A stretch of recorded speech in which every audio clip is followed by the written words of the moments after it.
When I moved into the old farmhouse on Lark Road, I didn't think much about the rumors. The realtor brushed them off, small-town gossip, she said. But by the end of my first week, I realized the gossip was the only thing that had been honest. It started with the walls. Every night around 2 a.m., the house would breathe. That's the only way I can describe it. A soft creak, then a long, deep sound like wood stretching, or lungs filling. At first, I thought it was wind. Then I realized there was no draft, no open windows, and no trees near enough to scrape against the siding. Just the house. Inhaling. By the third night, I couldn't sleep. I started recording the sounds on my phone. At 2:14 a.m., exactly, the first groan began. Then came whispers. Not loud enough to understand, just movement, like someone pacing behind the plaster. When I played the audio back the next morning, there was a voice under the static. It said my name. I tried convincing myself it was interference, radio bleed or a prank. But that night, the whispering started before I hit record.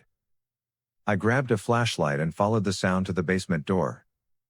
The air down there was colder, not the usual kind of cold you get from damp stone, but something sharp that bit through my clothes. At the bottom of the stairs was a single light bulb swaying from a wire.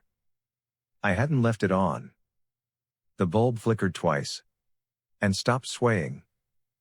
That's when I saw the writing. Across the concrete wall, in what looked like charcoal, someone had scrawled. Stop listening. I moved out of the basement so fast I nearly fell. That night I slept in my car. The next morning, I went to my neighbor, an old guy named Henry who'd lived there since before the county paved the road. When I told him where I lived, he went quiet. You're in the Miller house, he said finally. You shouldn't stay there alone. Apparently, 50 years ago, the Miller family vanished one night.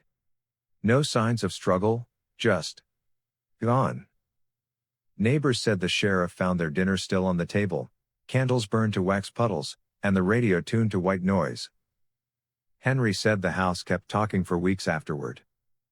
That night, I decided I was done. I packed a suitcase, booked a motel, and planned to leave in the morning. But at 1:59 a.m., my phone alarm went off, by itself. The screen glitched and flickered between apps, then the flashlight turned on. The beam pointed directly toward my bedroom wall. The whispering was already there, louder this time, words tumbling over each other like frantic breathing. I pressed my ear against the wall. There was something behind it. A rhythmic tapping, like fingers drumming. Then, a whisper so close it felt like it was inside my head. Don't leave. You're finally listening.